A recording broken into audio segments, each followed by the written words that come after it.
Hello there, my name is Tomás Oliva. I'm a council member for the city of Centro, and I wanted to go ahead and make this quick video that would summarize the 12 propositions that are on the ballot in the state of California this November.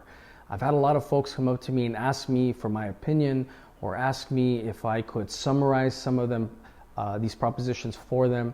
And I thought, well, why don't I go ahead and do this quick video that just creates some context, maybe provide a dialogue with it, and that we can all learn from it, right? So what I'm going to do is talk about each one and create a nice little summary and see where it goes with that and see if it provides a little bit more clarity for you. So here we go. All right, so first off, we have Proposition 14.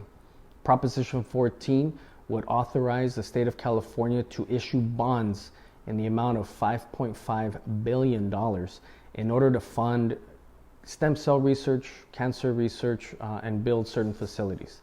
So why is that important? Well, the people who put this on the ballot are saying we need to fund right now research for cures and treatments for sicknesses such as Parkinson's disease, Alzheimer's, right, kidney disease, and diabetes, right? And so if you know, or your family members have been affected by this, then you're going to feel very strongly about it. And the question being is, are you okay with funding it right now but putting it on credit? Because ultimately we're all going to have to pay this back over the course of 30 years. People who are against this are saying no, because you will have to pay interest payments on the money that we put on credit, which is true.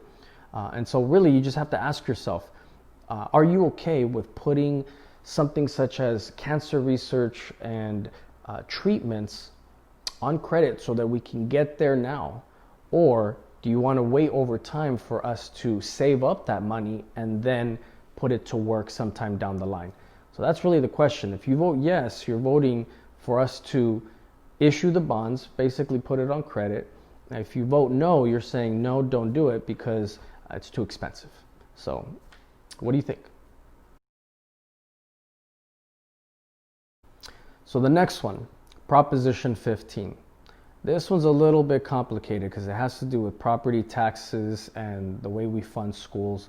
So let's see if we can kind of get through this.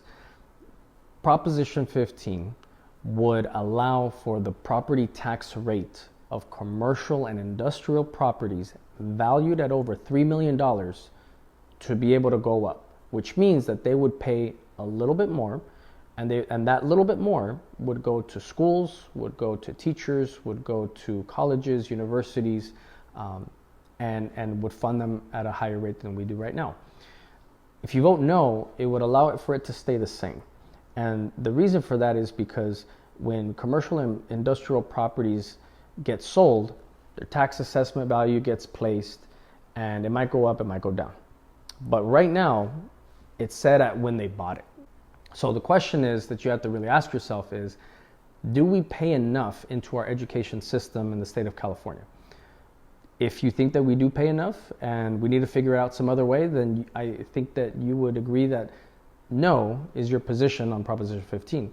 If you feel that we are not paying enough into our university system, our school system, and paying our teachers, and that we as homeowners are already paying enough and we need to find another way, this is presenting that idea and is saying, yes, big box stores, big corporations, commercial properties, and industrial properties that are valued at over $3 million, those should pay a little bit more.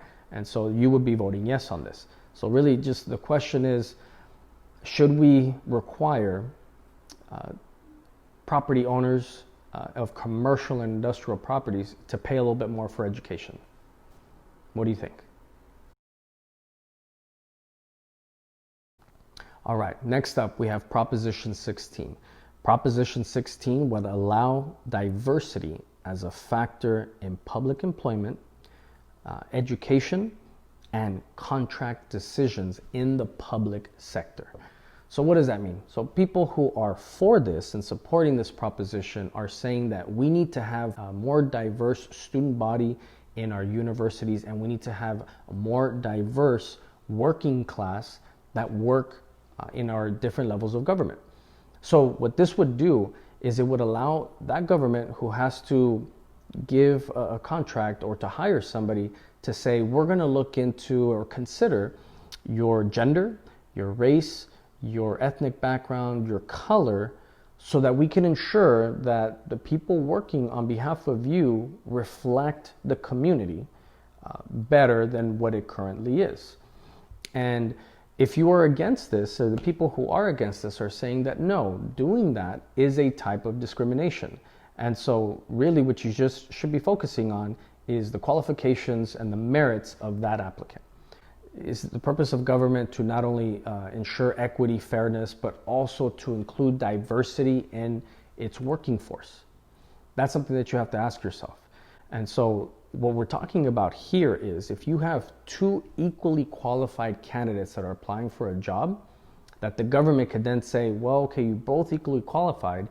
So now we're going to factor in the fact that we have a male applying and a female applying, but the entire team is already male. So would it not make sense to diversify, right? And hire a female because we need diversity here. So those are the kinds of things that currently the government cannot factor in. So you have to ask yourself whether or not diversity in the workplace, diversity in the student body of a university is important to you, or if that's something that the government should be taking consideration. What do you think? All right, next is Proposition 17. Proposition 17 is pretty straightforward, and it has to do with voting, and it has to do with former inmates in our state prison system. So Proposition 17 would restore voting rights to people who have completed their prison term and have been allowed to come back into society, but happen to still be on probation. So if you're for Proposition 17, if you vote yes, what you're saying is people have paid their time, their dues, they're back into society, and as citizens, they should have a say. If you are voting no, it's because you're saying no, a person who has committed a crime, who has completed their jail sentence, but has not completed their probationary period, should still not be allowed to vote. So really, this is about restoring voting rights to individuals who we have, through the system, welcomed back into our society. And so you really have to ask yourself that if we are willing to allow a person to come back into our society after having paid their debt, is that enough for them to be able to also weigh in on decisions in the community that they now live in? Or do you feel that they haven't done enough and that they still need to pay a little bit more time and be separated from their ability to vote in local stuff while they still live amongst us? So, it's a question of compassion. It's a question of fundamental rights in our government and our society. So what's important to you?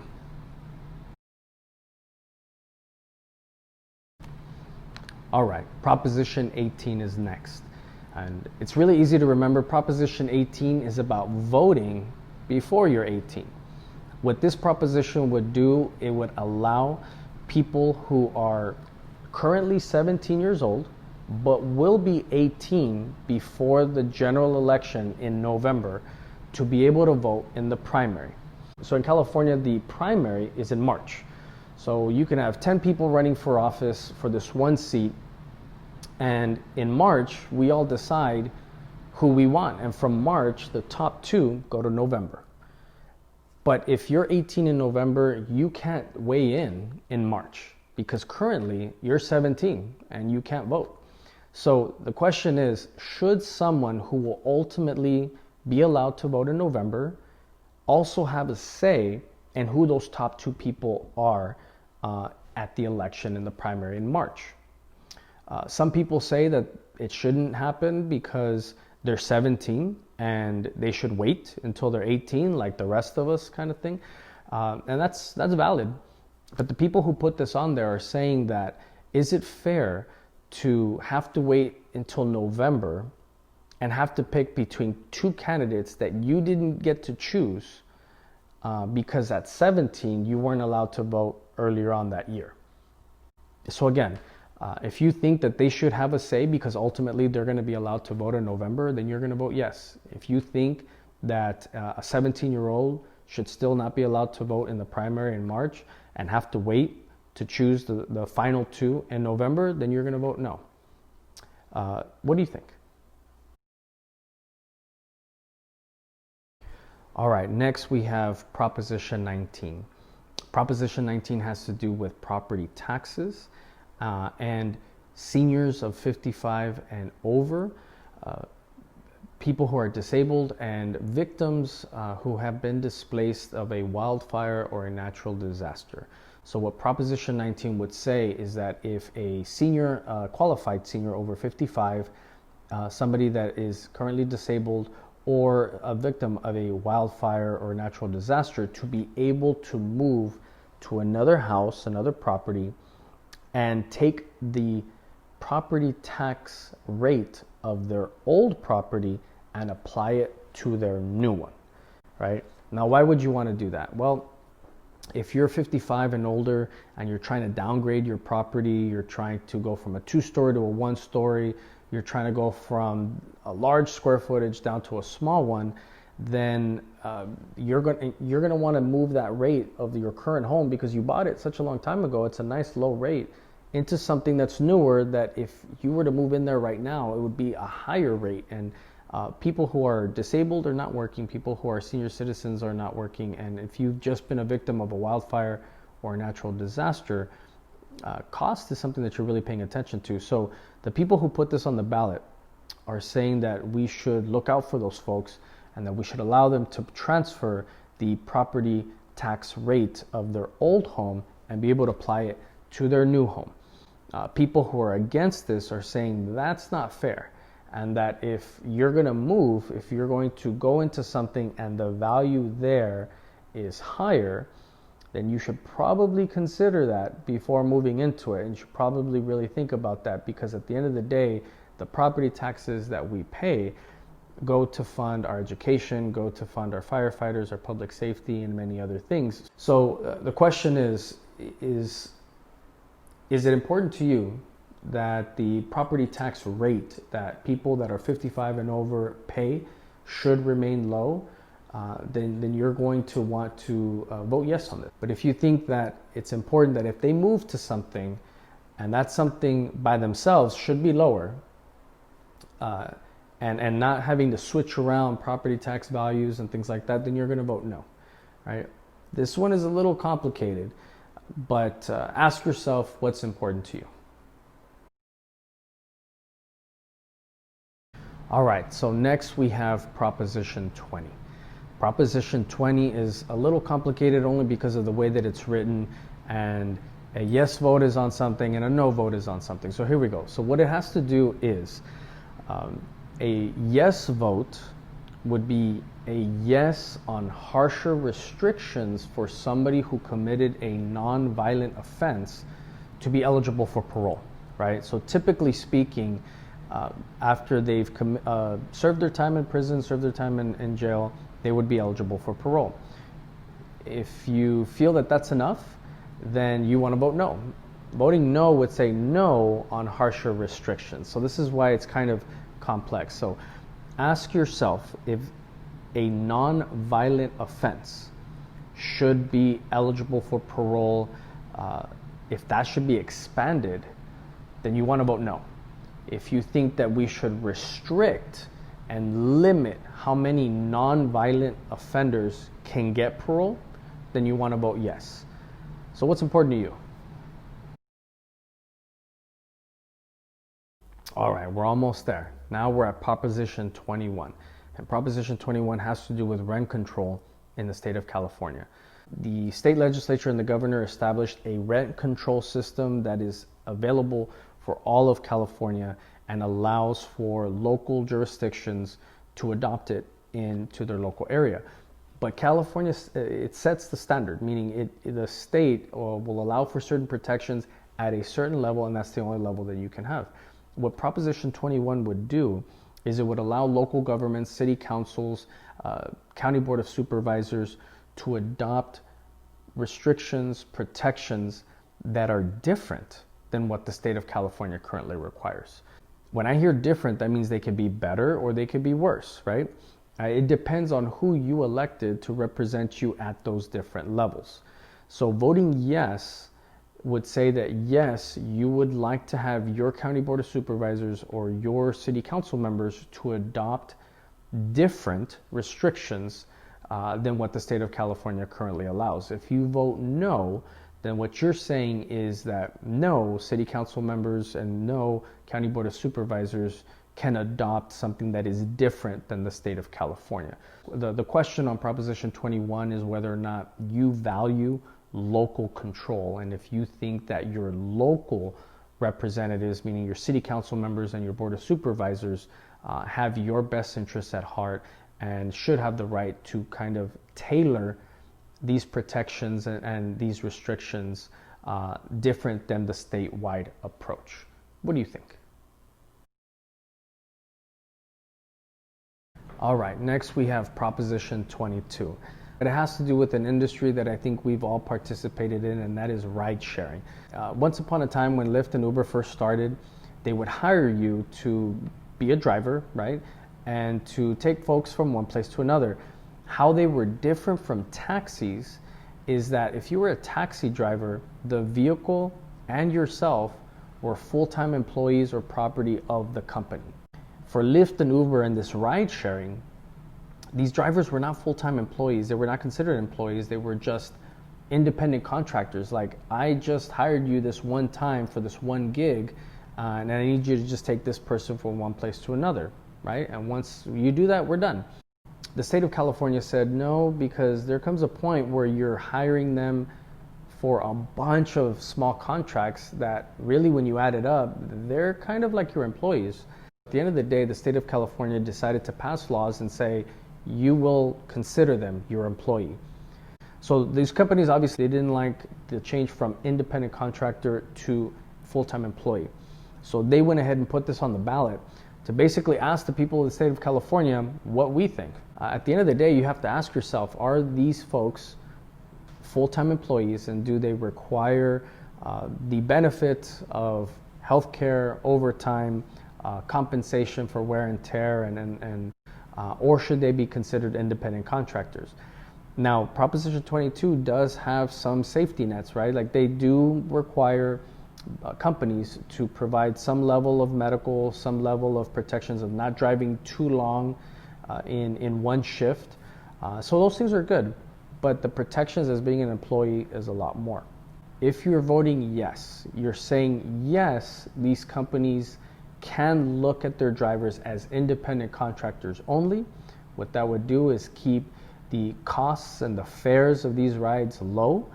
Voting no would say no, you will leave it as it currently is, which is drivers are to be considered your employees, and you're responsible for paying medical, for paying overtime, for paying all these other things. But understanding that that might also raise the cost of services, that might raise the fares. What are our principles?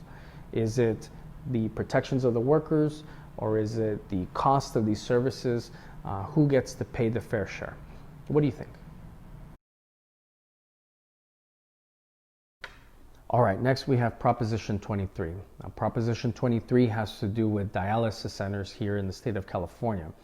What Proposition 23 says is that in order for a dialysis center to continue providing service, they need to have a physician, physician's assistant, or a nurse practitioner on site in order to ensure that the service that they're giving is appropriate. And so that's as clear and simple as what Proposition 23 does. But the reason why it becomes very controversial is because the opponents of Proposition 23 are saying, whoa, wait a minute. If you require this, you're going to force dialysis centers to shut down. And I just want to kind of make a connection here. If you make the requirement to have a physician, physician's assistant, or a nurse practitioner on site, then the cost, the level of cost of service kind of goes up because you have to pay them in order to be on site. And so the people who are against this are saying, because those costs are going to go up, some dialysis center will say, then it makes no sense for us to be in business, because then we can't bring in the revenues that we used to, or we cannot sustain ourselves. So we're just going to shut down. However, in Proposition 23, there is a protection that if a dialysis center changes their level of service, they have to get the approval from the state of California, and I would assume that would also include the insurance commissioner.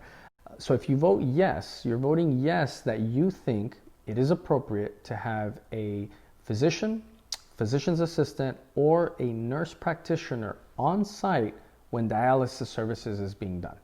If you're voting no, you're saying no, you don't think it's a must to have those types of folks and credentialed folks on site, and that having a technician or a nurse present is enough.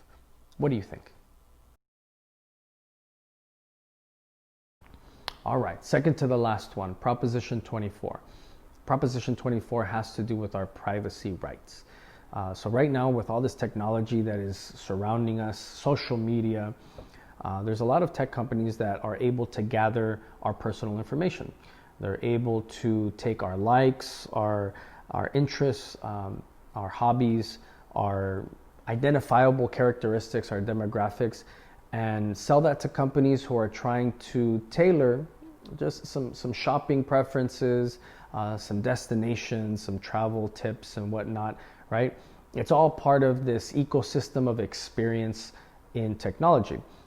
Some folks are concerned about that. A yes vote on Proposition 24 would say, yes, you get to decide what happens to your personal information, and you can restrict a major tech company from gathering your information and selling it. And yes, to creating the State of California Privacy Protection Agency in order to oversee these companies.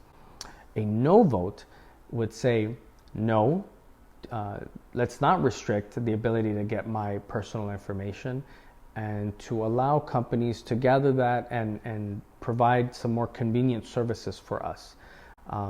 Now, there is an argument in here that says that people who are against Proposition 24 feel that if this passes, that companies will start to make a different tiered and a price system, that what was once free could now come at a cost because you've now restricted their ability to gather information.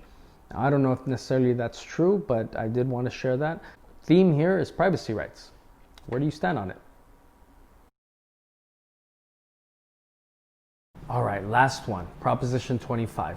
Now, Proposition 25 has to do with our system of bail in the state of California.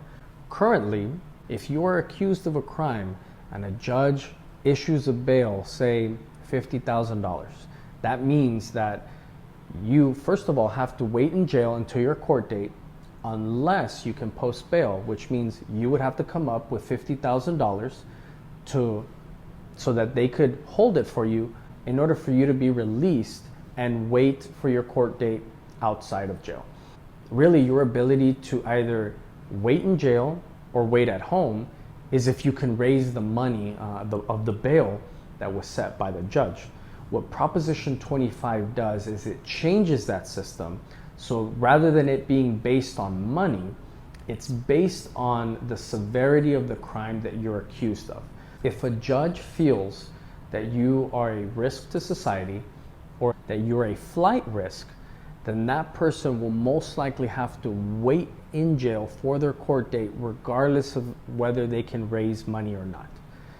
And if you're somebody who was accused of a low-level crime and the judge feels that you're not a risk to society and that you're not a flight risk, then regardless of your ability to raise money, they'll allow you to post bail. So this is a real shift in the system of bail, of away from money and your access to capital, and more of an equitable and perspective of what's your threat to society as to whether or not you should be waiting in jail or waiting out into society for your court date. What do you think about that? All right, so there you have it. All 12 propositions in the ballot in November here in the state of California. I cannot express enough how important it is for all of us to participate in this election. So please vote this November 3rd because it is your voice. There are many ways in which you can participate, right? You can vote by mail, You could send it in early, or you can go on the day of election, which is Tuesday, November 3rd, and cast your ballot. If you do so via mail, please make sure that you sign your ballot correctly and that you can track it later on, that it was received and that it was counted. If you go the day of, please remember to be safe, because we're still in a pandemic, and so it is important that we adhere to the safety regulations, the social distancing, and face masks that keep us all safe. Our voice is our vote, and so it's a responsibility that we should take seriously. So please don't forget to vote.